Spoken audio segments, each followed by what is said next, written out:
Okay, ಇನ್ನು ಮುಂದಿನ ಸುದ್ದಿ ನೋಡ್ತಾ ಹೋಗೋಣ. ರಾಜ್ಯ ಸರ್ಕಾರದ ಜಾತಿ ಗಣತಿಗೆ ಬಿಜೆಪಿ ಕಿಡಿಕಾರ್ತಾ ಇದೆ. ರಾಜ್ಯ ಸರ್ಕಾರದ ಜಾತಿ ಜನಗಣತಿ ಗೊಂದಲದ ಗೂಡಾಗಿದ್ದು ಶಿವಮೊಗ್ಗದಲ್ಲಿ ಮಾಜಿ ಗೃಹ ಸಚಿವ ಶಾಸಕ ಅರಗ ಜ್ಞಾನೇಂದ್ರ ಅವರು ಒಂದು ಸ್ಟೇಟ್ಮೆಂಟ್ ಕೊಟ್ಟಿದ್ದಾರೆ. ಏನಂತ, ಸಿಎಂ ಜಿಲ್ಲಾ ಮಟ್ಟದ ಅಧಿಕಾರಿಗಳ ಮೇಲೆ ಒತ್ತಡ ಹೇರ್ತಾ ಇದ್ದಾರೆ. ಜಿಲ್ಲಾ ಮಟ್ಟದ ಅಧಿಕಾರಿಗಳು ಶಿಕ್ಷಕರ ಮೇಲೆ ಒತ್ತಡ ಹಾಕ್ತಾ ಇದ್ದಾರೆ. ಸರ್ವೆ ಮಾಡದೇ ಇದ್ರೆ ಶಿಕ್ಷೆ ಕೊಡ್ತೀವಿ ಅನ್ನೋ ಎಚ್ಚರಿಕೆ ಕೊಡ್ತಾ ಇದ್ದಾರೆ. ಒಬ್ಬ ಶಿಕ್ಷಕರಿಗೆ ದಿನಕ್ಕೆ 3 ಸರ್ವೆ ಮಾಡೋಕ್ಕೂ ಆಗ್ತಾ ಇಲ್ಲ. ತಯಾರಿ ಮಾಡದೆ ಸರ್ವೆ ಮಾಡ್ತಾ ಇರೋದು ದೊಡ್ಡ ಅನಾಹುತ. ರಾಜ್ಯ ಸರ್ಕಾರ 450 ಕೋಟಿ ರೂಪಾಯಿಯನ್ನ ಇದಕ್ಕೆ ವೆಚ್ಚ ಮಾಡ್ತಾ ಇದೆ. ಸರ್ಕಾರ ಜನರ ಹಣವನ್ನ ದುರ್ಬಳಕೆ ಮಾಡ್ತಾ ಇರೋದು ನಾಚಿಕೆಗೇಡಿನ ಸಂಗತಿ. ಇದರ ಅಗತ್ಯ ಇರಲಿಲ್ಲ, ಆದರೂ ಮಾಡ್ತಾ ಇದ್ದಾರೆ ಅಂತ ಅರಗ ಜ್ಞಾನೇಂದ್ರ ಕಾಂಗ್ರೆಸ್ನ ಕಾಲೆಳೆಯುವ ಕೆಲಸವನ್ನ ಮತ್ತು ಜಾತಿ ಗಣತಿ ಅಥವಾ ಸಮೀಕ್ಷೆಯಲ್ಲಿ ಸದ್ಯಕ್ಕಾಗ್ತಾ ಇರೋ ಎಡವಟ್ಟುಗಳನ್ನ ಹೇಳ್ತಾ ಇದ್ದಾರೆ. ಸಿದ್ದರಾಮಯ್ಯ ಹಠ ಹೊತ್ತು ಇದು ಮಾಡ್ತಾ ಇದ್ದಾರೆ. ಜಾತಿಗಳನ್ನು ಒಡೆದಾಕ್ತಾ ಇದ್ದಾರೆ, ಧರ್ಮಗಳನ್ನು ಒಡೆದಾಕ್ತಾ ಇದ್ದಾರೆ.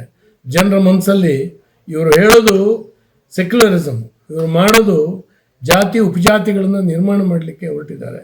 ಇವತ್ತು ಹಿಂದೂಗಳನ್ನು ತಗೊಂಡು ಕ್ರೈಸ್ತಕ್ಕೆ ಸೇರಿಸ್ತಾ ಇದ್ದಾರೆ. ಕ್ರೈಸ್ತ ಉಪಜಾತಿಗಳನ್ನು ಜಾಸ್ತಿ ಮಾಡ್ತಾ ಇದ್ದಾರೆ. ಇದರಿಂದಾಗಿ ಭಾಳ ದೊಡ್ಡ ಅನಾಹುತ, ಗೊಂದಲ, ಸಾಮಾಜಿಕ ಸಾಮರಸ್ಯ ಕೆಡಿಸುವಂಥ ಕೆಲಸ ರಾಜ್ಯ ಸರ್ಕಾರದ ಕಡೆಯಿಂದ ನಡೆದಿದೆ. ಇದನ್ನು ಖಂಡಿಸ್ತೇನೆ.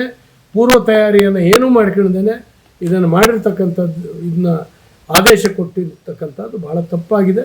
ಇನ್ನು 5-6 ತಿಂಗಳಾದರೂ ಕೂಡ ಇದು ಮುಗಿಯೋದಿಲ್ಲ. ಅನವಶ್ಯಕ ದುಡ್ಡು ಖರ್ಚು ಮತ್ತು ಈ ದಸರಾ ಈ ಹಬ್ಬದ ಸಂದರ್ಭದಲ್ಲಿ ಸರ್ಕಾರಿ ನೌಕರರನ್ನ, ಹಿಂದೂ ಹಬ್ಬದ ಸಂದರ್ಭದಲ್ಲಿ ಸರ್ಕಾರಿ ನೌಕರರನ್ನ ಇವತ್ತು ದುಡಿಸ್ಕೊಳ್ತಾ ಇರುವಂಥದ್ದು. ಸಿದ್ದರಾಮಯ್ಯ ಹಠ ಹೊತ್ತು ಇದು ಮಾಡ್ತಾ ಇದ್ದಾರೆ. ಜಾತಿಗಳನ್ನು ಒಡೆದಾಕ್ತಾ ಇದ್ದಾರೆ, ಧರ್ಮಗಳನ್ನು ಒಡೆದಾಕ್ತಾ ಇದ್ದಾರೆ. ಜನರ ಮನಸ್ಸಲ್ಲಿ ಇವರು ಹೇಳೋದು ಸೆಕ್ಯುಲರಿಸಮ್, ಇವರು ಮಾಡೋದು ಜಾತಿ ಉಪಜಾತಿಗಳನ್ನು ನಿರ್ಮಾಣ ಮಾಡಲಿಕ್ಕೆ ಹೊರಟಿದ್ದಾರೆ. ಇವತ್ತು ಹಿಂದೂಗಳನ್ನು ತಗೊಂಡು ಕ್ರೈಸ್ತಕ್ಕೆ ಸೇರಿಸ್ತಾ ಇದ್ದಾರೆ. ಕ್ರೈಸ್ತ ಉಪಜಾತಿಗಳನ್ನು ಜಾಸ್ತಿ ಮಾಡ್ತಾ ಇದ್ದಾರೆ. ಇದರಿಂದಾಗಿ ಭಾಳ ದೊಡ್ಡ ಅನಾಹುತ, ಗೊಂದಲ, ಸಾಮಾಜಿಕ ಸಾಮರಸ್ಯ ಕೆಡಿಸುವಂಥ ಕೆಲಸ ರಾಜ್ಯ ಸರ್ಕಾರದ ಕಡೆಯಿಂದ ನಡೆದಿದೆ. ಇದನ್ನು ಖಂಡಿಸ್ತೇನೆ. ಪೂರ್ವ ತಯಾರಿಯನ್ನು ಏನೂ ಮಾಡ್ಕೊಳ್ಳದೇನೆ ಇದನ್ನು ಮಾಡಿರ್ತಕ್ಕಂಥದ್ದು, ಇದನ್ನ ಆದೇಶ ಕೊಟ್ಟಿರ್ತಕ್ಕಂಥದ್ದು ಭಾಳ ತಪ್ಪಾಗಿದೆ.